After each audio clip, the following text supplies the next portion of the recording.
এবার সান্তার দারুল উলুম মাদ্রাসার একজন অফিস স্টাফ জনাব মোহাম্মদ ইয়াসিন আলী সাহেব কালেমার বরত্ব ও ফজিলত সম্পর্কে একটি গজল পেশ করে শোনাবেন।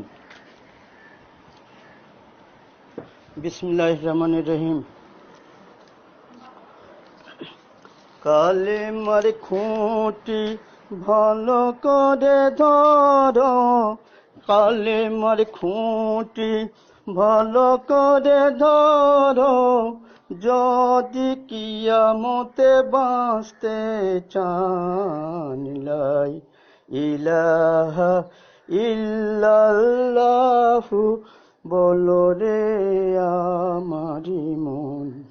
মৃত্যুর সময় সবাই কাঁদিবে, সাদা কাপড়ের কাফন পরাবে, আত্মস্বজন সবাই আসিবে, তারাই কবরে নিয়ে যাবে ভাই। লা ইলাহা ইল্লাল্লাহু বলো রে আমারি মন।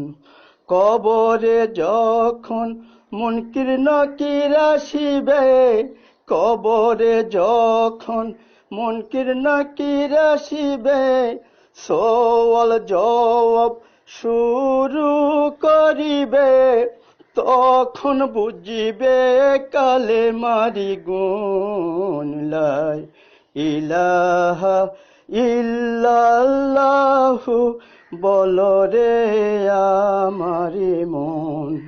লা ইলাহা ইল্লাল্লাহু বলো রে আমারি মন।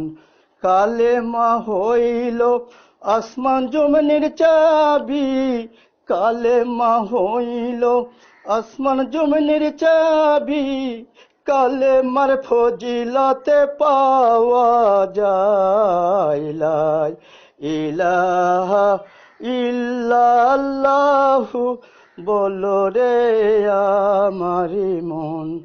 শ্রেষ্ঠ জিকির কালেমায়ে তয়বা, শ্রেষ্ঠ জিকির কালেমায়ে তয়বা, মহামানবের মুখে শোনা যায়। লা ইলাহা ইল্লাল্লাহু বলো রে আমারি মন।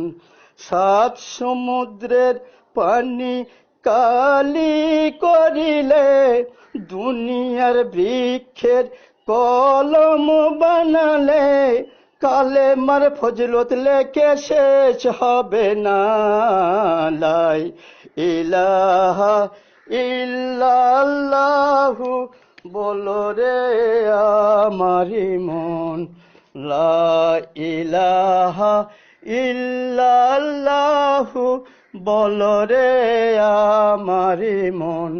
নবীর গায়ের রক্ত ঝরেছিল, দ্বন্দ্ব মোবারক শহীদ হয়েছিল, শুধু কালেমারি দাওয়াত দেওয়াই ভাই। লা ইলাহা ইল্লাল্লাহু বলো রে আমারি মন।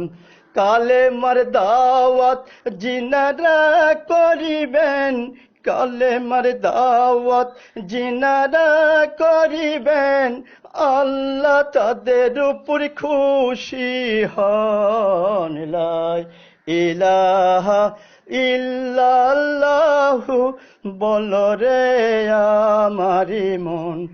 গাছে চিনল মাছে চিনল, চিনল বনের হরিণী, আমরা মুসলমান নবীর উম্মত, আমরা নবীকে চিনি। লা ইলাহা ইল্লাল্লাহু বলো রে আমারি মন।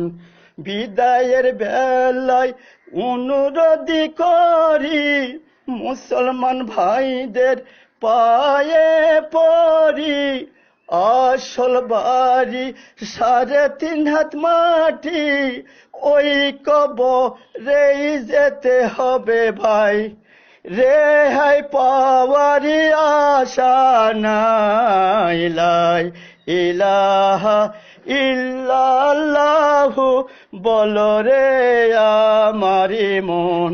আলহামদুলিল্লাহ। আসসালামু আলাইকুম ওয়া রাহমাতুল্লাহ।